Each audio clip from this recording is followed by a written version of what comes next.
శ్రీ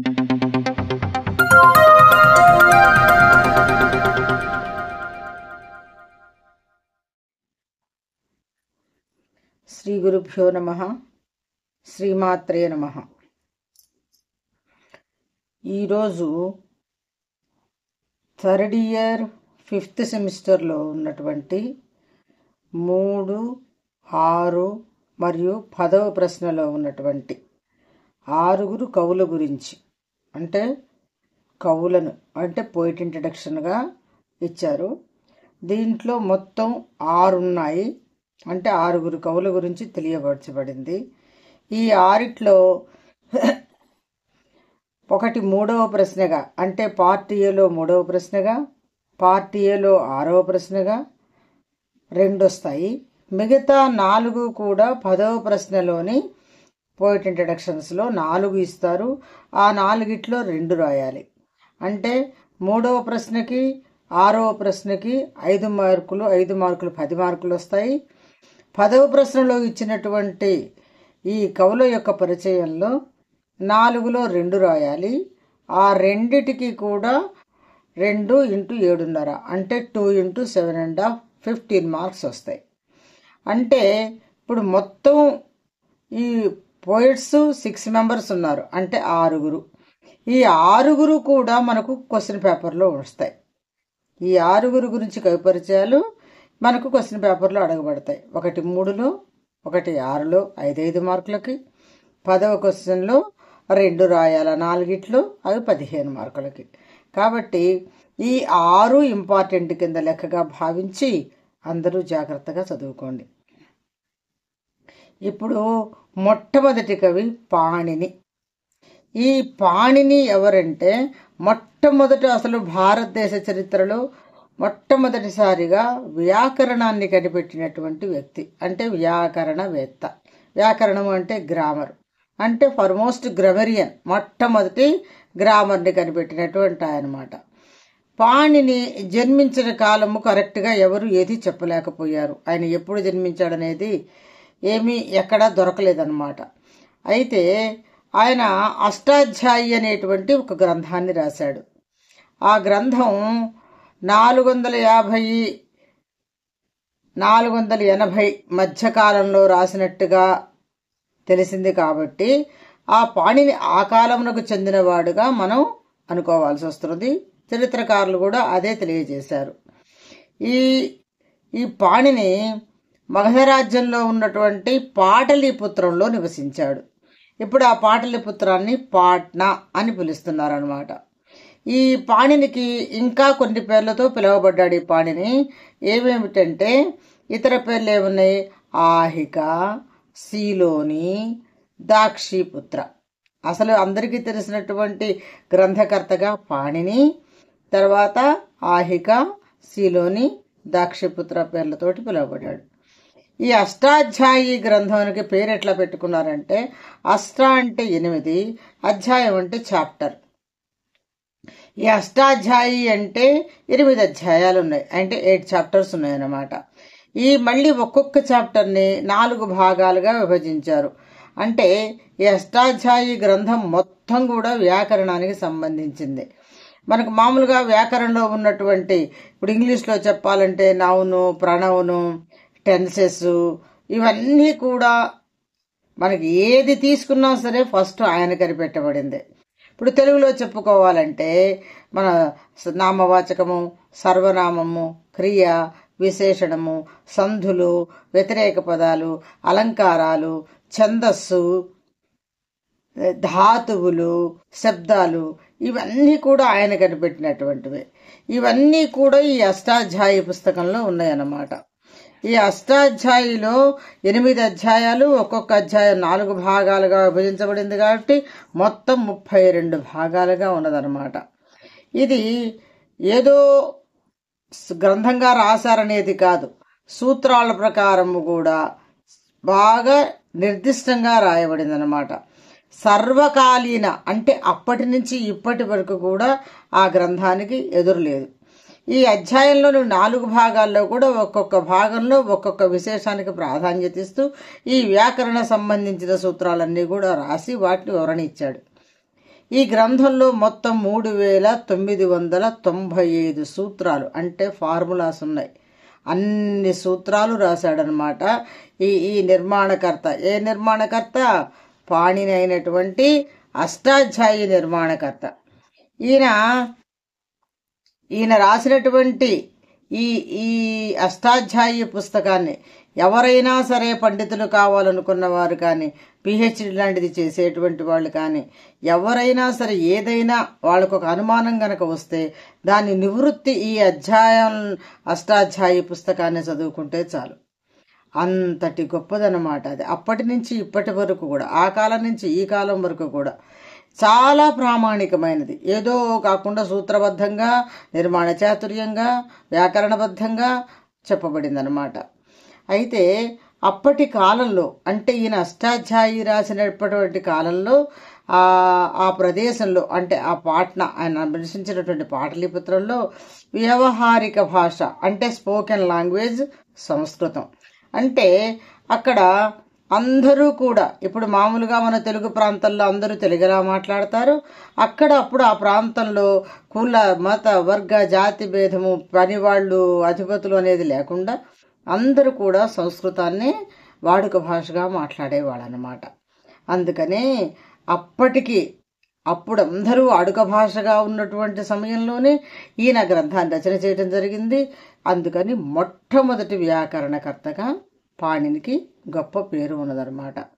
ఇట్లా ఈ పాణిని రాసినటువంటి వాటిల్లో వీటన్నిటి గురించి కూడా పరిశోధనలు ఉండేవి.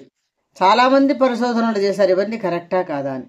ఈ అష్టాధ్యాయి రాసిన తర్వాత పాణిని ఈ పరిశోధనలు చేయించుకోవడానికి అవకాశంగా పరిశోధనశాలలు అంటే ల్యాబొరేటరీస్ ఏర్పాటు చేశారట. అంటే ఇప్పుడు వ్యాకరణానికి ల్యాబొరేటరీ ఏంటా అనుకోవద్దు. ఈ ల్యాబొరేటరీ అంటే పరిశోధనశాల. ఆయన సంధి అంటే ఏమిటి, సమాటం అంటే ఏమిటి, ఛందస్సు అంటే ఏమిటి, ధాతు అంటే ఏమిటి, శబ్దం అంటే ఏమిటి, ఇట్లా వీటన్నిటి గురించి కూడా బాగా వివరణ ఇస్తున్నటువంటి అనేక మందిని ఉంచి అందరికీ వాటి యొక్క వివరణను తెలియజేసినటువంటి మహామహుడు ఈ పాణిని. ఇప్పుడు మనం 3, 6, 10 ప్రశ్నలకు సంబంధించినటువంటి థర్డ్ ఇయర్లోని 5th సెమిస్టర్లో ఉన్నటువంటి కవుల పరిచయంలో రెండవది, అంటే 6 కవులలో మొదటిది పాణిని, రెండవది కౌటిల్య. ఈ కౌటిల్యుడి గురించి ముఖ్యంగా తెలుసుకోవాల్సింది ఏంటంటే, భారతదేశ చరిత్రలో 18 శాస్త్రాలు చదివినటువంటి ఏకైక వ్యక్తి. అంటే ఇంతవరకు మళ్ళీ ఆ కాలం నుంచి ఈ కాలం వరకు కూడా ఒక్కళ్ళు కూడా 18 శాస్త్రాలు అభ్యసించిన వాళ్ళు లేరు. అంటే అష్టాదశ విద్యలు అంటారు వాటిని. అష్ట అంటే 8, దశ అంటే 10. అష్టాదశ అంటే 18. ఈ 18 ఆ శాస్త్రాలు ఏమేంటి అంటే 4 వేదాలు, షడంగాలు, మీమాంస, న్యాయశాస్త్రం, పురాణ శాస్త్రం, ధర్మశాస్త్రం, ఆయుర్వేదం, ధనుర్వేదం, గాంధర్వం, అర్థశాస్త్రం. ఈ 18 శాస్త్రాలు, 8 + 10 18 శాస్త్రాలు చదివినటువంటి ఏకైక వ్యక్తి ఈ కౌటిల్య. ఈయన రచించిన వాటన్నిటిలో కూడా ఎక్కువగా కీర్తి పొందింది ఏ శాస్త్రంలో అంటే ఆర్థిక శాస్త్రం, అర్థశాస్త్రం, ఎకనామిక్స్ అన్నమాట. దీనిలో ప్రపంచ స్థాయిలో ఫస్ట్ వ్యక్తి కింద లెక్క. ఈతని పేరు కౌటిల్యగా పిలువబడుతున్నప్పటికీ ఈతనికి ఇంకా ఇతర నామాలున్నాయి. అవేంటంటే చాణక్యుడు. మనందరికీ చిరపరిచితుడిగా తెలిసినటువంటి పేరు అసలు చాణక్యుడే. కానీ చాణక్యుడే కౌటిల్యుడు అన్న విషయం అందరికీ తెలియదు. అందుకని ఈ కౌటిల్యుడిలో పేర్లు ఏమేమి ఉన్నాయంటే చాణక్యుడు, విష్ణుగుప్తుడు, వాత్సాయనుడు. అంటే కౌటిల్యుడు కాక చాణక్యుడు, విష్ణుగుప్తుడు, వాత్సాయనుడు అన్నమాట. ఈ అర్థశాస్త్రాన్ని సాహిత్యపరంగా ప్రపంచంలో ప్రసిద్ధి చెందింది. అంటే ఏదైనా ఒక శాస్త్రం కొన్ని నియమాలకు కట్టుబడి ఉండాలి. ఆ నియమాలలో ఈ అర్థశాస్త్రం నెంబర్ 1గా ఉందన్నమాట. ఇది ప్రపంచ స్థాయిలో వరల్డ్ లెవెల్లో ప్రసిద్ధి చెందింది. ఇది దేనికి పనికొస్తుందంటే రాజనీతి, కూటనీతి, శాసన వ్యవస్థ. ఏ రాజైనా రాజ్యాన్ని ఎలా పరిపాలించాలి, ఎలా మంతనాలు జరపాలి, న్యాయ వ్యవస్థ ఎలా ఉండాలి అనేటువంటి వాటి గురించి చెప్పబడిందనమాట. కాబట్టి ఈ అర్థశాస్త్రము ప్రపంచంలో ఉన్నటువంటి అన్ని భాషలలోకి, అంటే ఏవైతే లాంగ్వేజెస్ ఉన్నాయో వరల్డ్ వైడ్ గా, అంటే ప్రపంచ స్థాయిలో అన్ని భాషల్లోకి దీన్ని అనువదించారనమాట. ఎందుకంటే ఈ కౌటిల్యుడు రచించినటువంటి అర్థశాస్త్రంలో రీతి అంటే పద్ధతి, నీతి, త్యాగం, తపస్సు, వీరత, దూరదర్శనం అంటే ముందు ముందు ఏం జరిగితే బాగుంటుందనే దాని గురించి అనమాట. దృఢ సంకల్పం, ఏదో రాశానులే ఎట్లనోకట్టని కాదు, ఒక స్థిర చిత్తంతో రాసినటువంటిది. విద్వత్తు, వీటన్నిటితో పాటు రాయాలి. ఇన్ని రాయాలి అంటే ఎంత తెలివి, ఎంత నైపుణ్యము, ఎంత విద్య ఉండాలి అతనిలో. అట్లా అన్నిటితో కలిపి ఉత్తమ గుణాలతో ఉండేటట్టుగా ఉత్తమమైన గ్రంథంగా రాశాడు.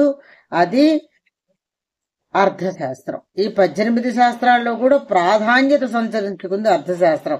తర్వాత దీన్ని అనువదింపజేసుకొని దీన్ని చూసిన తర్వాత మిగతా వాళ్ళందరూ రాశారే గాని ప్రపంచ స్థాయిలో మొట్టమొదటి ఆర్థిక శాస్త్రంలో ఉన్నటువంటి గ్రంథం ఏదయ్యా అంటే కౌటిల్యుడు అనమాట. ఈయన మౌర్య వంశం వాళ్ళైనటువంటి చంద్రగుప్తుని కాలంలో ఉన్నాడు.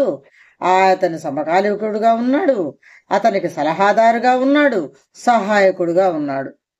ఆ సమయంలో చంద్రగుప్తుడి సలహాలిస్తూ ఇక్కడ పశ్చిమంలో గాంధార దేశం దగ్గర నుంచి ఇంకా అంటే అక్కడి నుంచి మొత్తం దక్షిణం మైసూరు వరకు కూడా మొత్తం చంద్రగుప్తుడి పాలనలోకి వచ్చేటట్టుగా రాజ్యాన్ని ఎలా సాధించాలి, ఎలా పెంపుదల చెయ్యాలి, ఎలా అతను ఆ మొత్తాన్ని వశపరుచుకోవాలో ఈయన సలహాతో చేసి, అంటే దాదాపుగా మైసూరు నుంచి కన్యాకుమారి వరకు మొత్తం ఒకే భూమిగా మొత్తం కూడా చంద్రగుప్తుడి పాలనలోకి వచ్చిందనమాట. ఆ సమయంలో అలెగ్జాండర్ సైన్యాధ్యక్షుడైన సెల్యూకస్ వచ్చాడు అక్కడికి. ఆయన అసలు వచ్చింది దేనికంటే చంద్రగుప్తుడి మీద యుద్ధానికి. ఆ విషయం తెలిసిన చంద్రగుప్తుడు చాణక్యుడిని పిలిపించి, నాకు సైన్యం సరిగా లేదు, నేను అంత అలర్ట్ గా లేకుండా ఉన్నాను, నేనంతా జయించాను కదా అనుకొని, కానీ ఇప్పుడు ఆయన వచ్చాడు కాబట్టి సెల్యూకస్ ఏం చేద్దామని అడిగితే, ఈ కౌటిల్యుడు నేనున్నాను కదా నీకెందుకని ధైర్యం చెప్పి అక్కడికి వెళ్ళి అతనికి అసలు యుద్ధానికి వచ్చిన ఆయన అంటే కయ్యానికి వచ్చిన ఆయన్ను వియ్యం అందుకునేటట్టుగా చేసి సెల్యూకస్ యొక్క కుమార్తెను చంద్రగుప్తుడికి వివాహం చేసేటట్టుగా చేశాడనమాట. ఆయన చేసినందువల్ల ఏమైంది, ఆయన తను జయించిన రాజ్యం మొత్తం కూడా సెల్యూకస్ తిరిగి చంద్రగుప్తుడికి అప్పగించాడు. ఇంకా ఆయన రాజ్య విస్తారం పెరిగిపోయిందనమాట. అందువల్ల ఈయన నీతి, రీతి, పద్ధతి, ఆలోచన చాలా గొప్పవి. ఆ అర్థశాస్త్రము ప్రపంచంలో అన్ని భాషల్లోకి అనువదించబడ్డ తర్వాత అందరూ కూడా ఆర్థిక పరంగా ఎలా ఉండాలి అంటే, అర్థము అంటే డబ్బు కాబట్టి ఈ అర్థశాస్త్ర ప్రకారం గనక మనం పోతే ప్రజాపాలన ఎలా ఉండాలి, ఎంత డబ్బు ఖర్చు పెట్టాలా, బడ్జెట్ అంటే ఏమిటి, అన్ని కూడా ఈయన ఉన్నటువంటి ఈ అర్థశాస్త్ర ప్రకారమే నిర్ణయించబడ్డాయి అన్నమాట. అందుకని ఆయన ఇంకోటి ఒక చంద్రగుప్తుడితో చెప్పి ఒక కొత్త విధానం తీసుకురమ్మన్నాడు. అదేంటంటే, రాజైన ప్రతివాడికి కూడా రాజనీతి శాస్త్రము, న్యాయశాస్త్రము, నీతి శాస్త్రము, ధర్మశాస్త్రము, ఆర్థిక శాస్త్రము తప్పనిసరిగా తెలిసి ఉండాలి. అలా తెలిసి ఉన్నట్లయితే రాజ్యపాలన అనేది చాలా బాగా ఉంటుంది, ప్రజలకు ఎటువంటి ఇబ్బంది కలగదు, ఆర్థిక పరంగా ఎలా చెయ్యాలి, దేనికి ఎంత ఖర్చు పెట్టాలనేది మొత్తం నిర్ణయించబడి ఉంటుందన్నమాట. అటువంటి అర్థశాస్త్రాన్ని రచించినటువంటి ముఖ్య వ్యక్తి ఈ కౌటిల్యుడే చాణక్యుడు. ఇది మనకిచ్చినటువంటి 6 మంది పోయిట్స్ లో రెండవది అన్నమాట. ఇది ఏ క్వశ్చన్ లోనైనా రావచ్చు, 3rd లో రావచ్చు, 6th లో రావచ్చు, 10th లో రావచ్చు. ఈ 3వ ప్రశ్న 6వ ప్రశ్నగా వస్తేనేమో దానికి 5 మార్కులు వస్తాయి. 10వ ప్రశ్నలో కనుకిస్తే 7.5 మార్కులు వస్తాయి. 2 into 7.5 15 కాబట్టి, అంటే మొత్తం మీద ఈ 6 కవులు కనుక మనం చదువుకోగలిగితే 10 మార్కులు పార్ట్ ఏలో, 15 మార్కులు పార్ట్ బిలో, మొత్తం 25 మార్కులు సంపాదించుకోవచ్చు. అంటే మార్కులు పెంచుకోవాలనుకునే వాళ్ళు, పర్సంటేజ్ పెరగాలనుకునే వాళ్ళు ఎవరైనా సరే ఈ 6 కవులను కనుక చదువుకుంటే 25 మార్కులు పొందవచ్చు. ఇప్పుడు మనం ఈ 3, 6, 10 ప్రశ్నలకు సంబంధించినటువంటి 6 కవులలో 3వ కవి అయినటువంటి భరతముని. భరతముని అలంకార శాస్త్రాన్ని రచించినటువంటి వ్యక్తి. ఈ అలంకార శాస్త్రంలోదే నాట్య శాస్త్రం. అంటే మనకు శరీరానికి అలంకారం అనేది ఎట్లాగైతే అందాన్ని తెచ్చిస్తుందో అలాగే కావ్యానికి సాహిత్యపరంగా అలంకారం అనేది ఉండాల. ఈ అలంకార శాస్త్రాన్ని కనిపెట్టినటువంటి వ్యక్తి ఈ భరతముని. ఈయన రాసినటువంటి అలంకార శాస్త్రంలో మెయిన్ అంటే ముఖ్య పాత్ర వహించినటువంటి గొప్ప రచన నాట్యశాస్త్రం. ఈ నాట్యశాస్త్రం దేనికంటే మెయిన్ అసలు ఉద్దేశం, ముఖ్య ఉద్దేశం ఏంటంటే అభినయం.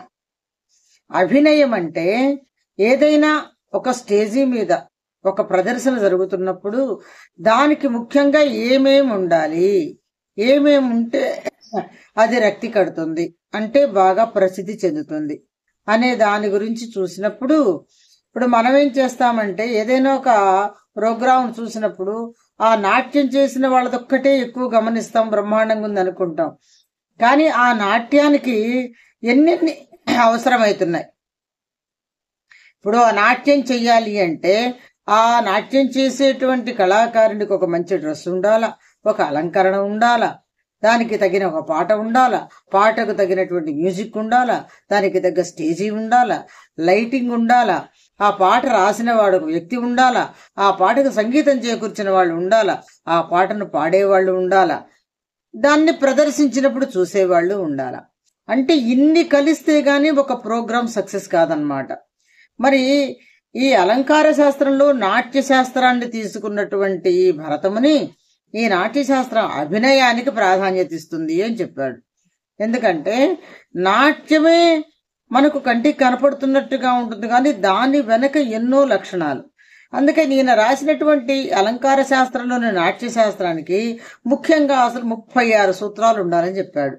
అంటే 36 ఉండాల ఫార్ములాస్ లాంటివి. దాంట్లో ముఖ్యంగా 11 అయితే అవసరం అన్నమాట. ఈ 11 లేకుండా అయితే అసలు నాట్య శాస్త్రం పూర్తి కాదన్నమాట. ఈ నాట్య శాస్త్రం కరెక్ట్ గా ఉండాలి, అభినయం జరగాలి అంటే ఈ 11 ముఖ్యమైనవి. ఈయన పుట్టినది ఎక్కడంటే క్రీస్తుపూర్వం 1500 మధ్య కాలము. అంటే అప్పుడు క్రీస్తు పూర్వంలో చెప్పినప్పుడు మొదటి పెద్ద సంఖ్య, తర్వాత చిన్న సంఖ్య. 1000 నుంచి 500 మధ్య కాలంలో ఈయన కాశ్మీర్ దేశం వాడు. మొట్టమొదటి శాస్త్రమే అసలు అలంకార శాస్త్రం. దాంట్లో మొట్టమొదటిది ఈ నాట్య శాస్త్రం అన్నమాట. ఇది ఫస్ట్ లో చిన్న గ్రంథంగా రాయటం మొదలుపెట్టింది. తర్వాత తర్వాత తర్వాత వ్యాప్తి చెంది బృహత్ గ్రంథం. బృహత్ గ్రంథం అంటే పెద్ద గ్రంథం అయిపోయిందనమాట. అంటే చిన్న గ్రంథంగా మొదలుపెట్టినటువంటిది చివరికి పెద్ద గ్రంథంగా మారిపోయింది. అయితే ఈ శాస్త్రానికి చదివిన తర్వాత ఇది మొట్టమొదటి గ్రంథం కాబట్టి అనేక మంది వ్యాఖ్యానాలు రాశారు. వ్యాఖ్యానాలంటే అది విమర్శ అనుకోండి, దాని మీనింగ్ తో భావంతో రాయటం అనుకోండి, ఏదైనా సరే వ్యాఖ్యానం. అది బాగా ఉందని తెలుసుకొని రాసినా విమర్శించిన వ్యాఖ్యానమే, బాగా లేదు ఇట్లా ఉందని తెలుసుకుని రాసిన వ్యాఖ్యానమే. ఏదైనా సరే దాని గురించి ఆ గ్రంథంలో ఉండేటువంటి సారాంశం గురించి చెప్పబడితే అది వ్యాఖ్యానం అన్నమాట. ఈ అభినవ గుప్తుడు ముఖ్యంగా రాశాడట వ్యాఖ్యానం దీనికి, అభినవ గుప్తుడు. అందుకని దాని పేరు అభినవ భారతి అని పేరు పెట్టారు. ఫస్ట్ రాసినటువంటి అభినవ గుప్తుడి వ్యాఖ్యానానికి అభినవ భారతి అని పేరు పెట్టారు. అంటే ఇంకా చాలా మంది వ్యాఖ్యానాలు రాశారు ఈయన నాట్యశాస్త్ర గ్రంథానికి. కానీ ఈ అభినవ గుప్తుడిది మాత్రమే ప్రసిద్ధి చెందింది. అంటే ఎవరైనా ఒక విమర్శ చేసినప్పుడు శాస్త్రబద్ధంగా ఉండాల. ఆ శాస్త్రబద్ధత, వ్యాకరణ బద్ధత, సాహిత్య బద్ధత లేకుండా ఏదో ఒకటి చెబితే అది కరెక్ట్ అవ్వదు. అందుకని ఆ తర్వాత ఇంకా చాలా మంది రాశారు. ఉద్భటుడు, లోల్లటుడు, శంకుకుడు, భట్టనాయకుడు, భట్టధౌతుడు, కీర్తిదత్తుడు వీరందరూ కూడా నాట్యశాస్త్రానికి వ్యాఖ్యానాలు రాశారు. కానీ అందరికంటే కూడా పర్ఫెక్ట్ గా ఉన్నటువంటి ప్రసిద్ధి చెందినటువంటిది మాత్రం అభినవ గుప్తుడి యొక్క వ్యాఖ్యానం. ఈ భరతనాట్య శాస్త్రంలో 36 అధ్యాయాలు ఉన్నాయని చెప్పాను. మొత్తం వాటిల్లో 11కు ప్రాధాన్యత ఉంది. వాటికి ఆ ప్రాధాన్యత 11 అంశాలకు ఇస్తేనే ఈ నాట్యశాస్త్రం యొక్క ప్రత్యేకత ఉంటుందన్నమాట. అది పూర్తి స్థాయిలో దానికి న్యాయం చేకూర్చినట్టు. అసలు ఈ నాట్య శాస్త్రం ఎందుకు, దీని యొక్క ప్రాధాన్యత ఏంటి, ఏ ప్రాధాన్యతతో రాశారు ఇంత గొప్పదవటానికి అంటే, నాట్య శాస్త్రం అనేది మన మానసిక ఆనందాన్ని కలుగజేసేది, మానసిక ప్రశాంతతను కలుగజేసేది. ముఖ్యంగా ఎవరైనా మనకేదైనా అలజడి కలిగి మానసిక ప్రశాంతత లేకపోతే దాని నుంచి కొంచెం బయటికి రావడానికి అంటే రిలీఫ్ కోసం మనం ఏం కోరుకుంటామంటే, మనసుకు చికాకును దూరం చేసేటువంటి ఒక ఆనంద ప్రహేళిక ఏది ఉందా అని ఆలోచిస్తాం. అంటే ఆనందపరిచేటువంటిది మనకి ఏది ఉంది. అప్పుడు ఆనందంలో ఏముంటుందంటే మనకు నాట్యం, సంగీతం, సాహిత్యం. ఎప్పుడైనా సరే 64 కళల్లో ఉండేటువంటి వాటిల్లో లలిత కళలుగా చెప్పబడ్డవి మాత్రమే మానసిక ప్రశాంతతను ఇవ్వగలుగుతాయి. దాంట్లో ఈ నాట్యశాస్త్రం అనేది ప్రదర్శనకు అంటే కంటితో చూసి అనుభవించగలిగి ఆనందించగలిగేది కాబట్టి ఈ నాట్యశాస్త్రానికే ప్రాధాన్యత ఎక్కువ ఉందన్నమాట. అయితే ఈ భరతముని పేరుతోటి తర్వాత కొంతమంది ఈ నాట్యశాస్త్రాన్ని రచన చేసినటువంటి భరతముని పేరుతోటే ఇంకా కొంతమంది భరతముని పేరుతో పిలువబడ్డారు. మొదటి భరతుడు, రెండవ భరతుడు, మూడవ భరతుడు అని. అంటే భరత శబ్దంతోటే వాళ్ళు పేర్లు పెట్టుకున్నారనమాట. కానీ మొదటి భరతుడు మాత్రమే ఈ అలంకార శాస్త్రాన్ని, నాట్యశాస్త్రాన్ని రచించాడనమాట.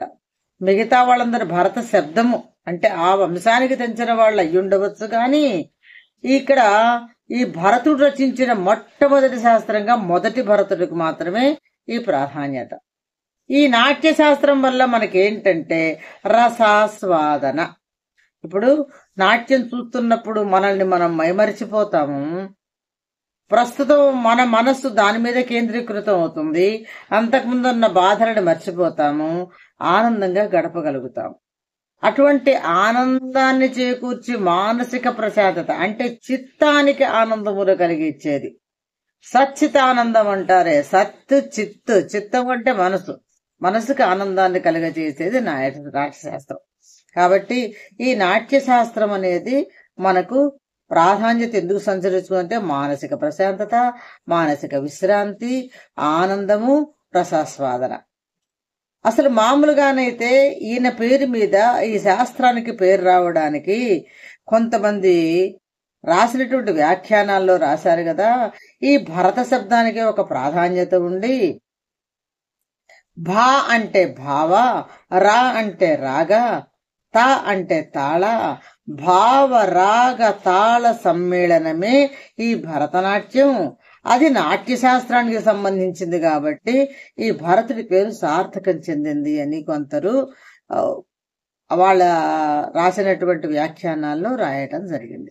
కాబట్టి ఈ భరతమునిది కూడా 3వ ప్రశ్నలో కానీ, 6వ ప్రశ్నలో కానీ, 10వ ప్రశ్నలో కానీ దేంట్లోనైనా రావచ్చు.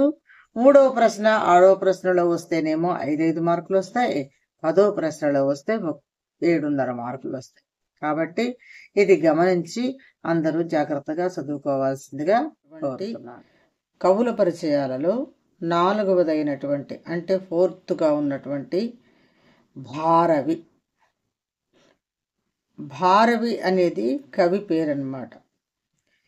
మామూలుగా సంస్కృత సాహిత్యంలో పంచమహాకావ్యాలు అని ఉన్నాయి. అంటే 5 మహాకావ్యాలకే ప్రాధాన్యత. ఈ 5 మహాకావ్యాలలో ఉన్నటువంటి వాళ్ళలో భారవి ఒకడు. అంటే 5 కావ్యాలలో కాళిదాసు గారి 2, భారతిది 1, 3, మాఘుడిది 1, 4, దండిది 1, 5. దీంట్లో భారవిది కిరాతార్జునీయము. ఈ కిరాతార్జునీయం గ్రంథం యొక్క ప్రాధాన్యత ఏంటో ఆ స్టోరీ ఏంటో, అది ఎన్ని సర్గలుగా రాశాడో, అసలు ఈ కవి ఎవరి దగ్గర ఉన్నాడు, ఆస్థాన పండితుడిగా ఉన్నాడా, అవన్నీ తెలుసుకుందాం మనం. అసలు కాళిదాసు తర్వాత అంతటి పేరు సంపాదించినటువంటి రెండవ వ్యక్తి భారవి మాత్రమే. అంటే అంత బాగా కాళిదాసు గారి రచనలు ఎంత బాగుంటాయో అంత బాగా చెయ్యగలిగినటువంటి వ్యక్తి అన్నమాట. ఈయన గొప్పతనం ఏంటంటే చిన్నప్పటి నుంచే ఆసు కవిత్వం చెప్పేవాడు. అంటే చదువుకొని పాండిత్యము వ్యాకరణము అయ్యి పండితుడు కాకముందే చిన్నప్పటి నుంచి ఆయనకు అంటే పుట్టుకతోటే వచ్చిన లక్షణంలాగా ఆసు కవిత్వం చెప్పేవాడట. ఈయన గురించి బహోలు శాసనం అని ఒక శాసనం ఉంది. ఆ శాసనంలో ఈ భారవి గారి గురించి చాలా గొప్పగా చెప్పబడేదన్నమాట. ఈ భారవి 6వ శతాబ్దానికి చెందినవాడు. శతాబ్దాల్లో 6వ శతాబ్దం. దక్షిణ భారతదేశాన్ని పరిపాలించినటువంటి సింహ విష్ణువు అన్న రాజు దగ్గర ఆస్థాన పండితుడిగా ఉండేవాడు. ఆస్థాన పండితుడు అంటే రాజుగారు ఉండేటువంటి ఆ స్థానంలో కవిగా ఉండి జీవించిన వాళ్ళని ఆస్థాన పండితులు అంటారు. ఈయన రాసినటువంటి ముఖ్య గ్రంథం ఏంటంటే కిరాతార్జునీయం. ఈ కిరాతార్జునీయంలో 18 సర్గలు ఉన్నాయి, అంటే భాగాలన్నమాట. ఆ 18 సర్గల్లో కూడా మహాకావ్యం అంటే 18 రకాల వర్ణనలు కూడా ఉండాలి. ఈ 18 రకాల వర్ణనలు కూడా ఉన్నాయి. వాటిల్లో ముఖ్యంగా ఈయన రాసినటువంటి కిరాతార్జునీయ గ్రంథంలో శ్లేషాలంకారము, ఉపమాలంకారము, ఇంకా అర్ధాంతరన్యాస అలంకారాన్ని ఎక్కువగా ఉపయోగించేవాడట ఈ భారవి. ఈ భారవికు రాసినటువంటి గ్రంథాన్ని చదివిన తర్వాత కవులందరూ కూడా నిర్ణయించింది ఏంటంటే భారవేరర్థ గౌరవం. అంటే భారవి రాసిన దాంట్లో అర్థానికి ఎక్కువ ప్రాధాన్యత ఉంటుంది. వాక్యము చిన్నదిగా ఉండొచ్చు, పదం చిన్నదిగా ఉండొచ్చు, కానీ అర్థం మాత్రం చాలా విశదీకరించబడి చాలా పెద్దదిగా ఉంటుంది. కాబట్టి ఆ భారవేరర్థగౌరవం అనేటువంటి ఒక వాక్యాన్ని సూక్తులాగా ఈయనకు ఇవ్వడం జరిగిందనమాట. ఈ భారవికి ఇట్లా అర్థాన్ని తెలియజేసేటువంటి పదాలు రాయడంలో భారవికి పెట్టింది పేరు అంటే ఆయనే మొట్టమొదటి స్థానం అన్నమాట. దాన్ని బ్రేవిటీ అంటారు ఇంగ్లీష్లో. అర్థగౌరవం అనే దాన్ని బ్రేవిటీ అంటారనమాట. ఇట్లాంటి భారవి రాసినటువంటి కిరాతార్జునీయం గురించి తెలుసుకుందాం. ద్రోణాచార్యుడి దగ్గర శిష్యుడిగా ఉన్నటువంటి అర్జునుడికి ద్రోణాచార్యుడు ఒక వరం ఇస్తాడనమాట.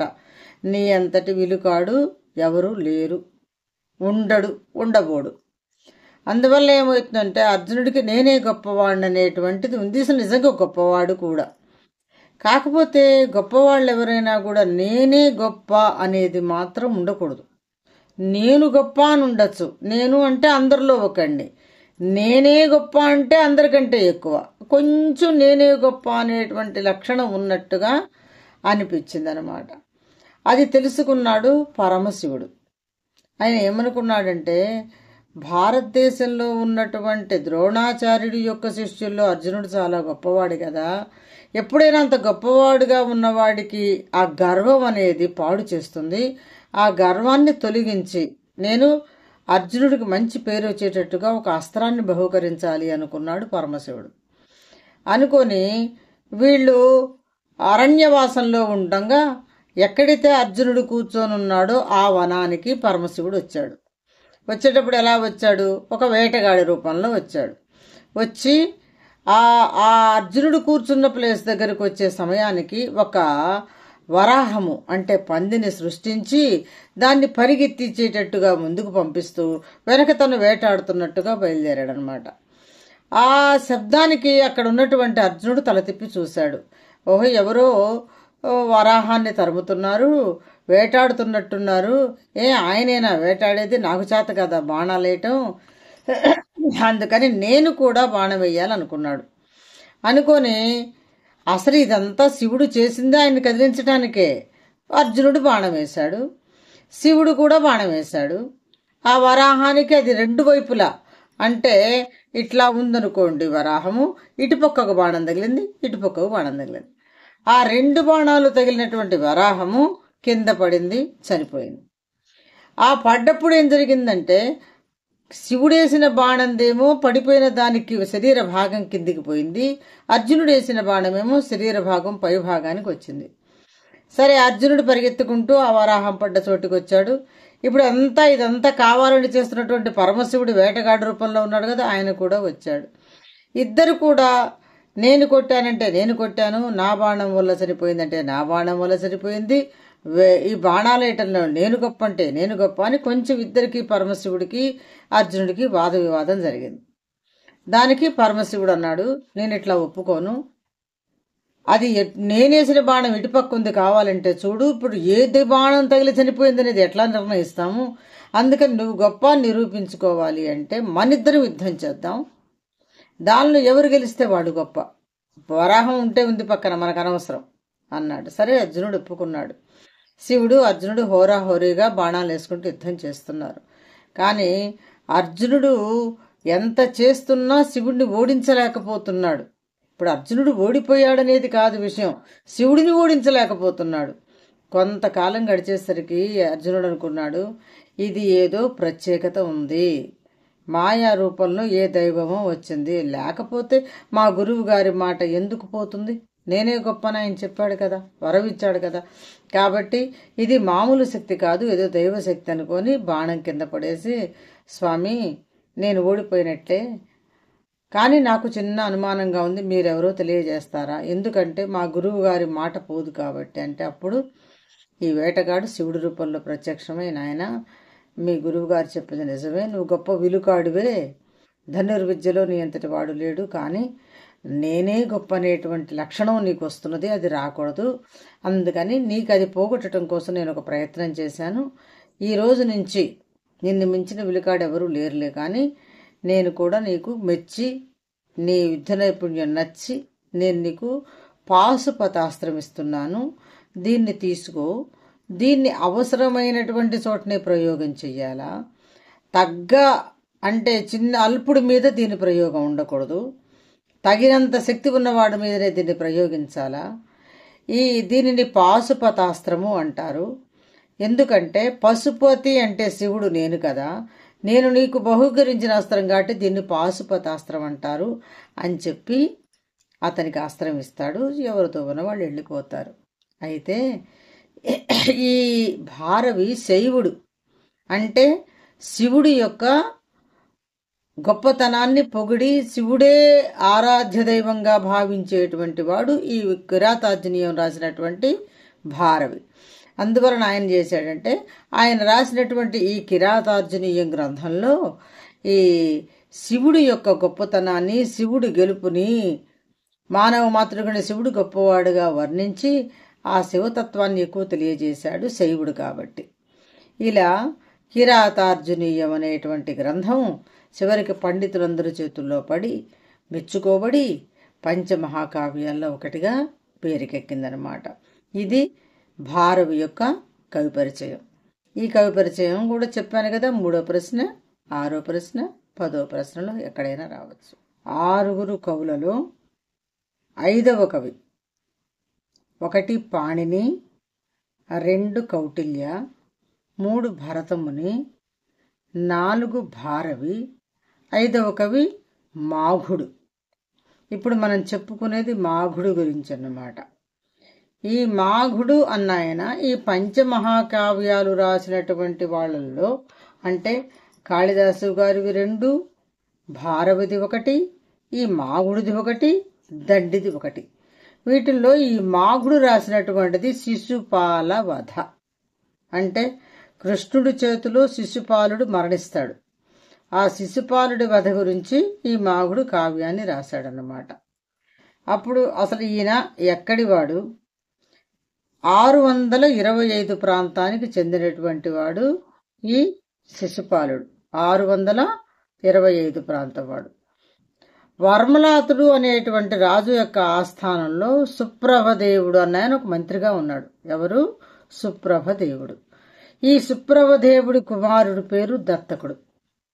ఆ దత్తకుడు కుమారుడు మాఘుడు. అంటే మాఘుడు తండ్రి దత్తకుడు, దత్తుడు తండ్రి సుప్రభదేవుడు. ఈ ఈ మాఘుడు 670 700 ప్రాంతం వాడు. ఈయన రాసింది ఒకే ఒక కావ్యం. అంటే కొడితే కుంభస్థలాన్ని కొట్టాలంటారు చూడండి, అలా రాసింది ఒకే ఒక్క కావ్యం. ఆ ఒక్క కావ్యము పంచమహాకావ్యాల్లోకి ఎక్కింది. అది శిశుపాల వధ. అది మాఘుడు రాసిన కావ్యం కాబట్టి దాన్ని మాఘ కావ్యము అంటారు.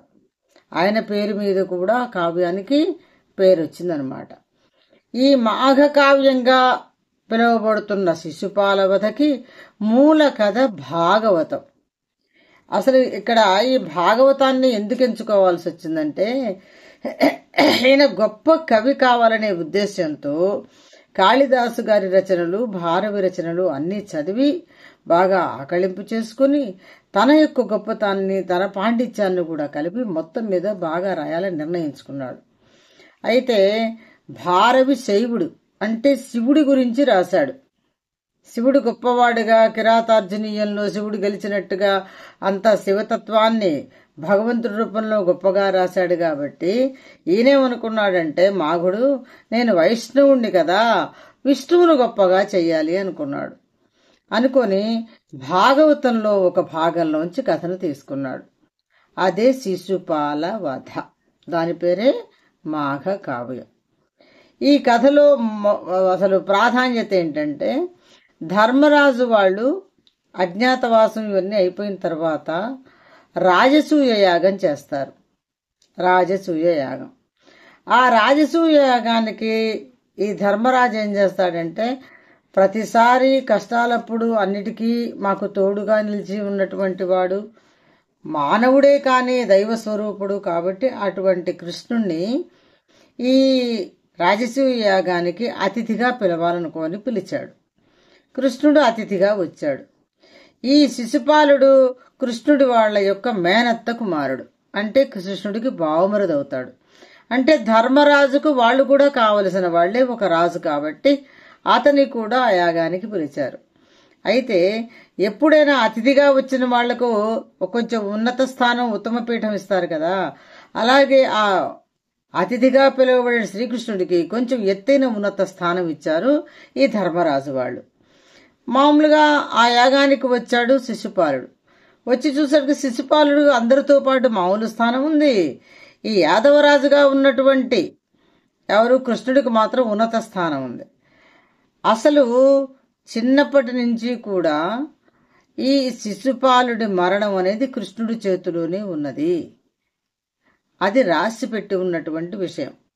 అంటే ఈ శిశుపాలుడు జన్మించినప్పుడు శరీరం కరెక్ట్గా లేకుండా వంకర టింకర్లుగా అట్లా ఉన్నప్పుడు శిశుపాలుడి వాళ్ళమ్మ ఒక మహర్షి దగ్గరికి వెళ్ళి, అయ్యా మా బాబు ఇట్లా ఉన్నాడేంటని అడిగితే, అమ్మ పూర్వజన్మలు చేసినటువంటి పాప ఫలితాల వల్ల. అయితే మరి ఎట్లండి మార్పు అని అడిగితే, నీ పిల్లగాడిని ఎవరు తాకితే అతనికి మంచి రూపం వస్తుందో, అంటే వస్తుందా అండి అని అడుగుతుంది. అమ్మ తప్పకుండా వస్తుంది, రోజు కొంతమంది చేతుల్లో మీ పిల్లవాడిని పెడుతూ ఉండని చెప్తారు. 5-6 ఏళ్ల కాలం గడుస్తూ ఉంటుంది. తర్వాత మేనత్త ఇల్లు కాబట్టి ఒకసారి అనుకోకుండా కృష్ణుడు అక్కడికి పెడతాడు. ఇద్దరు ఆడుకుంటూ ఉండగా కృష్ణుడు శిశుపాలుడిని పట్టుకుంటాడు. అతనికి మామూలు రూపం, అందమైన రూపం వస్తుంది. అయితే ఈ వస్తుందని చెప్పినటువంటి మహర్షి ఏం చెప్పాడంటే, అమ్మ ఒక చిన్న విషయం, ఎవరు పట్టుకుంటే నీ కుమారుడు మంచి రూపవంతుడిగా అందగాడిగా తయారవుతాడో అతని చేతిలోనే నీ కుమారుడికి మరణం ఉంటుంది అని చెప్పాడు. ఆమె ఫస్ట్ పిల్లవాడు మారినప్పుడు ఆనందపడ్డది, కానీ తర్వాత చాలా బాధపడింది. ఎందుకంటే నా కుమారుడు నా మేనల్లుడి చేతిలో చనిపోతాడు, అది భరించలేని విషయం. కానీ ఆ విషయం అప్పుడు ఎవరికీ చెప్పలేదు, కృష్ణుడికి చెప్పలేదు, తన కుమారుడికి చెప్పలేదు. సరే, ఇలా కొంతకాలం గడుస్తూ ఉన్నది. ఈ రాజసూయ యాగం దగ్గరికి వచ్చినప్పుడు ఈయనకు ఆయన చేతిలో చనిపోవడం రాసిపెట్టి ఉన్నది కాబట్టి ఆ కృష్ణుణ్ణి ఎక్కడ చూసినా శిశుపాలుడికి ఒక రకమైన బాధ, కోపం, కసి, కక్ష. అందుకని ఆయన ఏం చేశాడంటే, ధర్మరాజు వాళ్ళతో అన్నాడట, నువ్వు ఈయనని ఎందుకు పిలిచావు అతిథిగా? ఆయన ఏమన్నా గొప్పవాడా? ఆయన చరిత్ర అసలు మీకు తెలుసా? ఈ గోపికల దగ్గర చీరలు దొంగతనం చేశాడు, వెన్న దొంగిలించాడు, అందరికీ తగాదలు పెట్టాడు. ఈయన కరెక్ట్ మనిషి కాదు, గొల్లవాడు. యాదవుడు గొల్లను కాచుకునేవాడు, ఆవులను కాచుకునేవాడు. ఏ గొప్పతనం ఉందని నువ్వు అతన్ని పిలిచావని ధర్మరాజుతోటి అడిగాడు. ధర్మరాజు ఏమన్నాడు? మా దృష్టిలో అతను గొప్పవాడు, మాకు సహాయం చేశాడు, అందుకని మేము ఉన్నత స్థానం ఇచ్చాం. అయితే ఇది జరుగుతుంది ఇలా అని ముందుగానే వాళ్ళ అత్తయ్యకు తెలుసు కాబట్టి ఒకానొక సమయంలో వీళ్ళు కొంచెం పెద్దవాళ్ళైన తర్వాత ఒకరోజు కృష్ణుణ్ణి పిలిచి, ఈ శిశుపాలుడు వాళ్ళమ్మ అంటే తన మేనత్త కృష్ణుడి దగ్గర ఒక అభయం తీసుకుంటుంది. అదేంటంటే, నాయన నీ చేతిలో నా కొడుకు మరణిస్తాడని ఒక మహర్షి చెప్పాడు. ఎట్లాగైనా మరణం ఖాయం, కానీ అతను క్షమించటం కొంచెం తెలుసుకో. నువ్వు కూడా ఒక 100 తప్పుల వరకు, అంటే ఒక 100 తప్పుల వరకు చేసేంత వరకు నువ్వు వాడి జోలి రావాక 100 తప్పులు పూర్తయిన తర్వాత ఇంకేం చేస్తాను ఆయన నీ ఇష్టం. దానికి ఒప్పుకుంటాడు కృష్ణుడు. ఈ రాజసూయ యాగంలోకి వచ్చినటువంటి శిశుపాలుడు అన్నవాడు అన్నట్లే, మాట్లాడినవాడు మాట్లాడినట్టే, నిందించినవాడు నిందించిన అవన్నీ లెక్క పెడుతున్నాడు శ్రీకృష్ణుడు. 100 తప్పులు పూర్తయినాయి. ఆ చక్రాన్ని వేశాడు, శిశుపాలుడి కంఠాన్ని తెగ నరికేశాడు. ఇది భాగవతంలో ఉన్నటువంటి శిశుపాలుడి వధ. అదే మాఘ కావ్యం. ఈయన వైష్ణవుడు కాబట్టి విష్ణువుడు గొప్పవాడిగా చేయడం కోసం ఈ శ్రీకృష్ణుడు అనేవాడు విష్ణుమూర్తి అవతారం కాబట్టి ఈ కథను రాసుకున్నాడు. ఈ కథ 20 సర్గల్లో రాశాడు. అంటే 20 భాగాల్లో రాసి 18 వర్ణనలు చేశాడు. అయితే ఈయన ఏం చేశాడంటే, కాళిదాసు గారిలాగా ఉపమాలంకారాన్ని పెట్టాడు, భారవిలాగా అర్థం గౌరవం వచ్చేటువంటి పదాలను వాడుకున్నాడు, దండిలాగా మంచి మంచి లాలిత్యం ఉండే పదాలను పెట్టుకున్నాడు. అందుకని ఈయన కథను చదివిన తర్వాత అందరేమన్నారంటే, ఇప్పుడు భారవేర్ అర్థగౌరవం అని భారవికి ఇచ్చినట్లుగా ఈయన గురించి ఏమన్నారంటే, ఉపమా కాళిదాసస్య, ఉపమాలంకారంలో కాళిదాసు లాంటివాడు, భారవేర్ అర్థగౌరవం, భారవికి సంబంధించినట్టుగా అర్థగౌరవం కలిగిన వాడు, దండినః పదలాలిత్యం, దండికి పదలాలిత్యం ఉంది, అంటే మంచి మంచి తేలికైన పదాలు, లలితమైన పదాలు రాసేవాడు. అంటే అర్థం ఏంటి? కాళిదాసు ఉపమాలంకారంలో, భారవి అర్థగౌరవంలో, తండ్రి పదలాలిత్యంలో ఉన్నాడు. కానీ ఇక్కడ వీళ్ళు ఏం చేశారంటే, మాఘే సంతి త్రయోగుణాహ అన్నారు. అంటే ఈ మాఘుడికి ఈ 3 లక్షణాలు ఉన్నాయి. కాళిదాసు గారులకు ఉపమాలంకారము, భారవిలాగా అర్థగౌరవం, ఈ దండిలాగా పదలాలిత్యం 3 ఉన్నాయి. ఆ తర్వాత అందరూ మాఘుడి యొక్క కావ్యాన్ని చదివిన తర్వాత మనము భారవే గొప్పవాడు అనుకున్నాం, కానీ మాఘుడు కూడా చాలా గొప్పవాడని ఇంకా ఏమనుకున్నారట, అసలు ఆయన గురించి గొప్పగా చెప్పుకునేటప్పుడు భారవే భాతి యావత్ మాఘే సంతి, అంటే భారవే గొప్పవాడు అనుకున్నాము, కానీ భారవి, భా అంటే కాంతి, రవి అంటే సూర్యుడు, భారవి అంటే సూర్యకాంతి కలిగిన వాడు అని అర్థం. కానీ గొప్ప గొప్ప కవులు తర్వాత వాళ్ళు విశదీకరించింది ఏంటంటే, మాఘుడు అంటే మేఘం, ఎంతటి సూర్యుడైనా ఎంతని కాంతినిస్తున్నా మేఘం అడ్డం వచ్చిందనుకోండి సూర్యకాంతి తగ్గిపోతుంది, సూర్యకాంతి పడదు, ఆగిపోతుంది. అందుకని ఇప్పుడు ఈ మాఘుడు వచ్చిన తర్వాత భారవి యొక్క కాంతి కొంచెం తగ్గింది. అంటే మాఘుడు మేఘంలాగా భారవి యొక్క కాంతికి అడ్డం పడ్డాడు అనేటువంటి అర్థం వచ్చేటట్టుగా చెప్పుకున్నారన్నమాట. అంటే భారవిని మించి రాశాడు ఈ మాఘుడు. ఆయనేమో శివుడు కాబట్టి శివుడి యొక్క గొప్పతనాన్ని వర్ణించాడు, ఈయన వైష్ణవుడు కాబట్టి విష్ణువు యొక్క గొప్పతనాన్ని వర్ణించాడు. ఈ కథ చిన్నదైనప్పటికీ కూడా మహాభాగవతానికి చెందినదైనప్పుడు కూడా ఈయన 18 సర్గల్లో మంచి వర్ణనలతో బాగా రాసి ప్రసిద్ధి చెంది ఈయన కావ్యం కూడా పంచమహాకావ్యాల్లోకి ఎక్కింది. అందువలన ఈ మాఘుడు కూడా పంచమహాకావ్యాల్లో ఒక కవిగా ప్రసిద్ధి చెందాడు, భారవి కంటే గొప్ప స్థానాన్ని సంపాదించుకోగలిగాడు. ఇది 5వ ప్రశ్నగా ఈ 6 కవులలో 5వ వాడిగా వచ్చిందనమాట. ఇది థర్డ్ 6th ప్రశ్నల్లో వస్తే 5 మార్కులు వస్తాయి, 10వ ప్రశ్నలో వస్తే 7.5 మార్కులు. ఇప్పుడు 6 కవులలో చివరి కవి అయినటువంటి శ్రీహర్షుడు. ఈ శ్రీహర్షుడు ఎవరు, ఏమిటి, ఏమి రచించాడు, ఎలా గొప్పవాడుగా ఈ 6 కవులలో చేర్చబడ్డాడు. జయసింహుడు అనేటువంటి కన్నౌజు రాజ్యాన్ని పరిపాలించేటువంటి రాజు యొక్క ఆస్థానంలో ఆస్థాన కవి. ఇందాక చెప్పాను కదా ఆస్థాన కవి అంటే ఏంటో. ఈయన 1139 1195 మధ్యకాలం వాడు. 1139 1195 మధ్యకాలంలో వాడనమాట. ఈయన గంగా తీరంలో ఉండేటువంటి త్రిపుర సుందరిని, బాలా త్రిపుర సుందరి అంటారు కదా, ఆ గంగానది ఒడ్డునటువంటి బాలా త్రిపుర సుందరిని ఉపాసించేవాడు, అంటే నిత్యం పూజించేవాడు. ఆ ఉపాసనలో ఒకరోజు ఆ త్రిపుర సుందరి ఈ రాజుగారికి కనపడిందట. కన్నౌజు రాజు ఆస్థానంలో ఉన్నటువంటి ఈ శ్రీహర్షుడికి ప్రత్యక్షమైంది.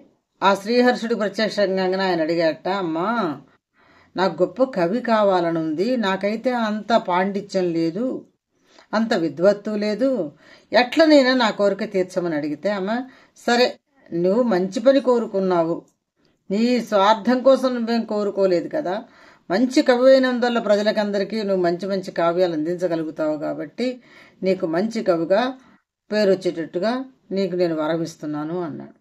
ఆ తర్వాత ఆయన ఏం చేశాడు, 20 సర్గలు అంటే ఇప్పుడు భారవి రాసినటువంటి కిరాతార్జునీయం కంటే కూడా ఎక్కువ ఉండేటట్లుగా 20 సర్గలు అంటే మాఘుడితో సమానంగా 20 సర్గల కావ్యాన్ని రాశాడు. అది ఏ కావ్యం పేరేంటంటే నైషధ చరిత్ర.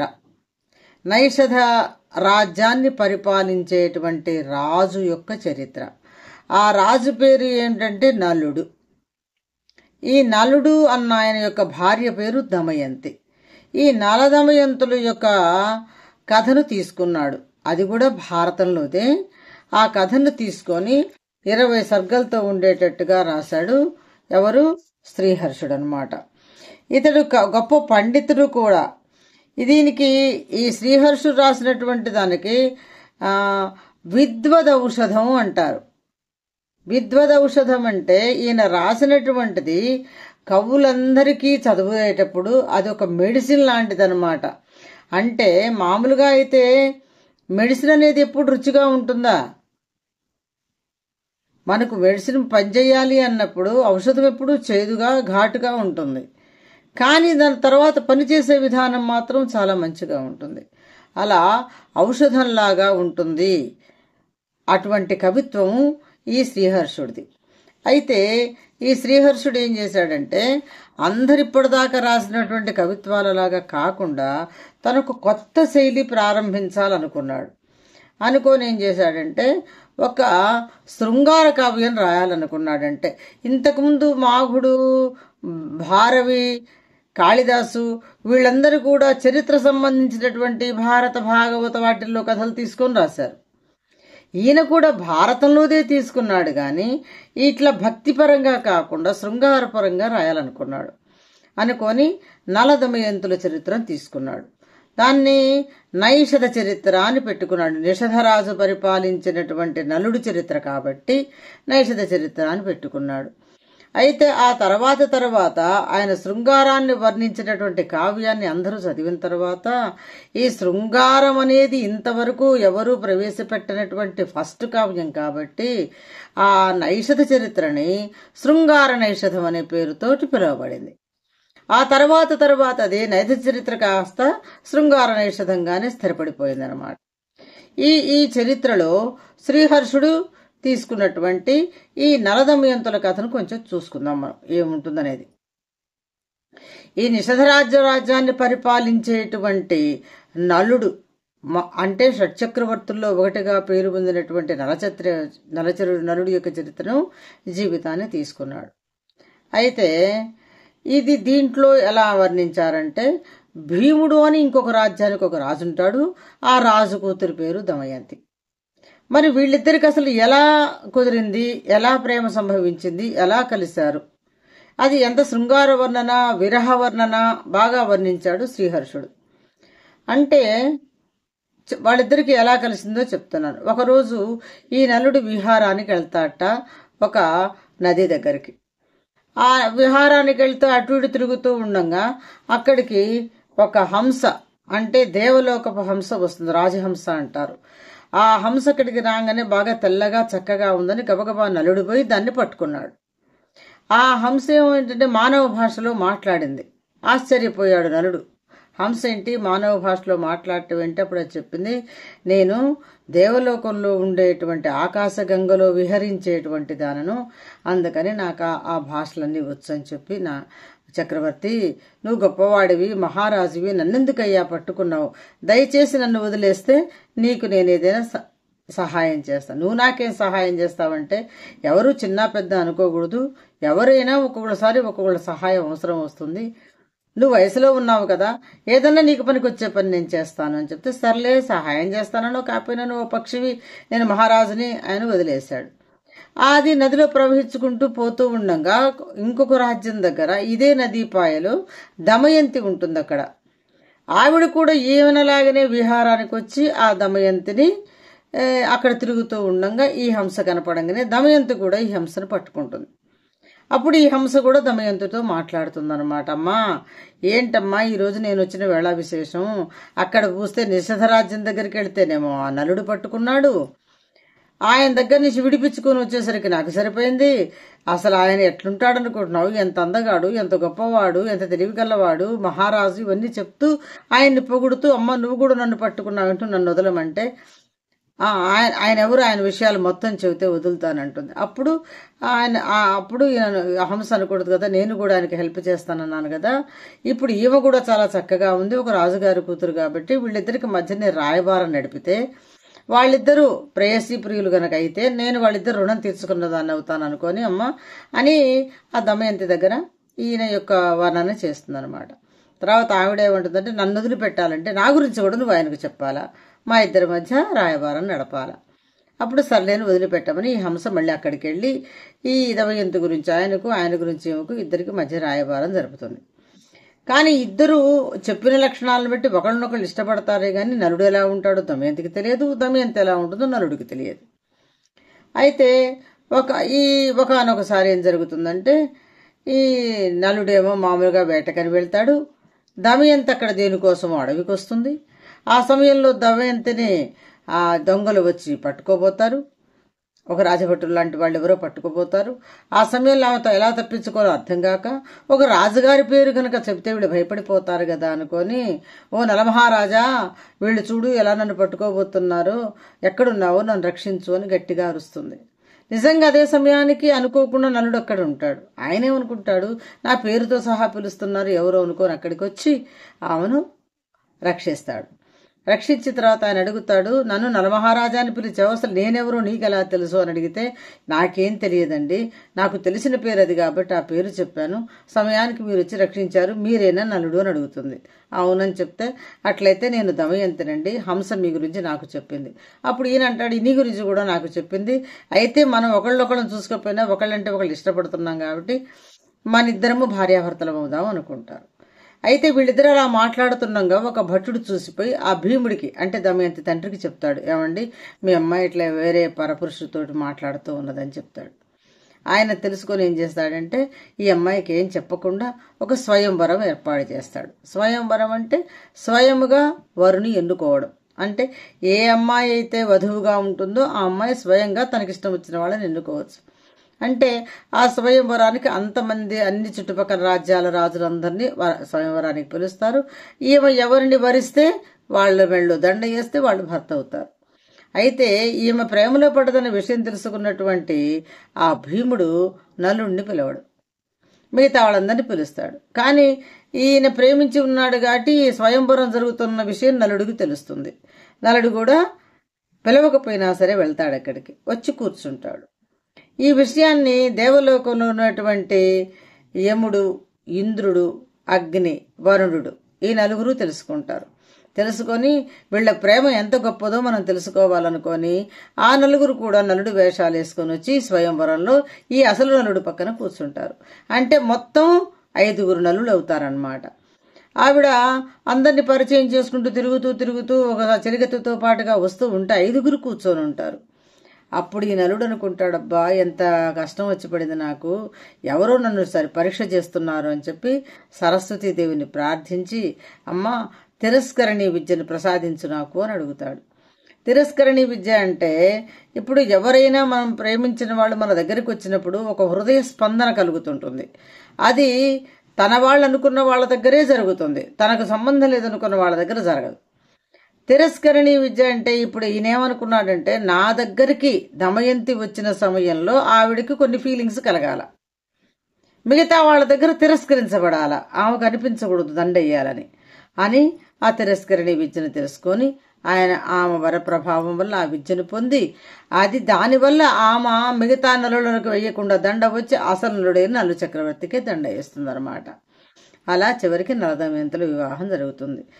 అంతకుముందు సమయంలో దీని రాసిన కథలో వాళ్ళిద్దరు ఒకళ్ళొకళ్ళు చూసుకోకుండా ఉన్నప్పుడు, ఒకళ్ళనొకళ్ళు కలుసుకోవాలనుకుంటూ ఉన్నప్పుడు వాళ్ళ విరహాన్ని వర్ణన, తర్వాత ఆయన స్వయంవరం ఏర్పాటు చేసినప్పుడు ఒకళ్ళొకళ్ళు కలుసుకుంటామో లేదో అనేటువంటి వర్ణన, ఇవన్నీ కూడా శృంగారంతో కూడినటువంటి ప్రేయసీ ప్రియుల యొక్క మానసిక భావాలను బాగా వర్ణించి రాశాడు శ్రీహర్షుడు.